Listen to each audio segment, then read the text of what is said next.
In the vast digital universe of gaming, few franchises have achieved the kind of cultural and economic dominance that Grand Theft Auto holds. Yet, beneath the billion-dollar headlines and record-breaking launch figures lies an overlooked force that fuels Rockstar Games' empire, its modding community.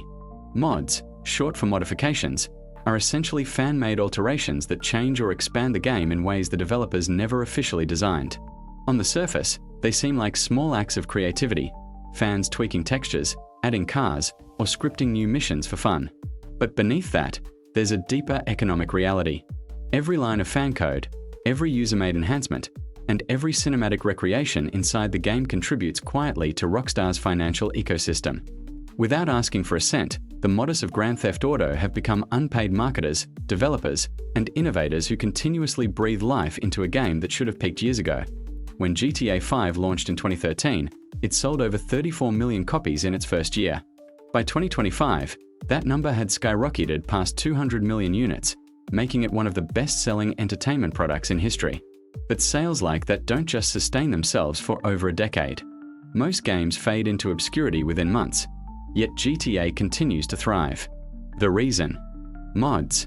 Through free labor and unfiltered passion, modders keep the game relevant long after its official updates slow down. They introduce high-definition graphics packs that make Los Santos look new again, create complex roleplay servers that mimic real-life social structures, and develop storylines so rich that they rival Rockstar's own missions. The result is a game that never ages, one that feels constantly reborn, and for Rockstar, that's a dream scenario. A living, self-sustaining ecosystem that keeps generating engagement without the company spending on development or marketing. Every new mod acts like an advertisement Rockstar never paid for. A viral clip from a GTA RP server on Twitch can generate millions of views, introducing new players to the world of GTA who might then go buy the game or invest in GTA Online. In the world of gaming economics, that's compound interest in its purest form. Each modder who spends hundreds of hours refining a new project is effectively increasing the lifetime value of every GTA copy sold. The game's staying power is not just about Rockstar's storytelling or production value. It's about the endless user-generated content that keeps drawing people back. Players who might have grown bored of the same heists or races now have entirely new experiences waiting for them, crafted not by Rockstar's paid team, but by unpaid fans whose motivation is passion, not profit. This dynamic blurs the line between creator and consumer. Rockstar, intentionally or not, has built an empire where fans do part of the company's work for free. Each successful mod extends the game's longevity, reduces player churn, and indirectly drives microtransaction spending in GTA Online. When players are drawn back into the GTA ecosystem by mods, they don't just explore the mods, they often jump into online sessions, buy shark cards, or engage with Rockstar's latest events. The revenue continues to climb, all because of a volunteer army of digital craftsmen who keep the engine running.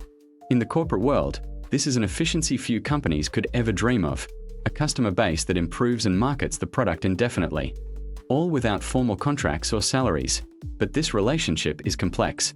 Rockstar has historically taken a careful stance toward mods, sometimes while they've shut down projects that interfere with online modes or intellectual property rights. They've largely allowed single-player mods to flourish. This selective tolerance isn't just about goodwill, it's strategy. By allowing modding to thrive in controlled spaces, Rockstar ensures that the creative fire stays alive without threatening its core business model. It's a balancing act between protecting profits and preserving the very creativity that sustains their brand. Because at the end of the day, Rockstar knows that without its modding community, GTA's cultural dominance might have faded years ago. The financial impact of mods is not measured in direct payments or transactions, it's measured in time, relevance, and sustained attention.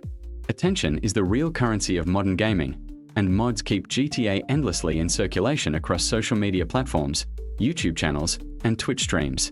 A single mod showcase can generate millions of impressions, creating ripples of curiosity and nostalgia that translate into new sales or re-engagements. Even for players who don't actively mod, the knowledge that the game can transform infinitely keeps them emotionally invested. They know that somewhere out there, someone is building something entirely new inside the familiar streets of Los Santos, and that's enough to keep the game alive in public imagination. In the grand scheme of entertainment, Rockstar has managed to turn free labor into long-term brand equity. The community does the creative lifting, Rockstar reaps the financial returns, and the players get an ever-evolving experience that feels limitless. This is not exploitation, It's a strange, symbiotic dance between corporate structure and fan passion, one that has proven more effective than any marketing campaign. Mods don't just extend the life of GTA, they define it.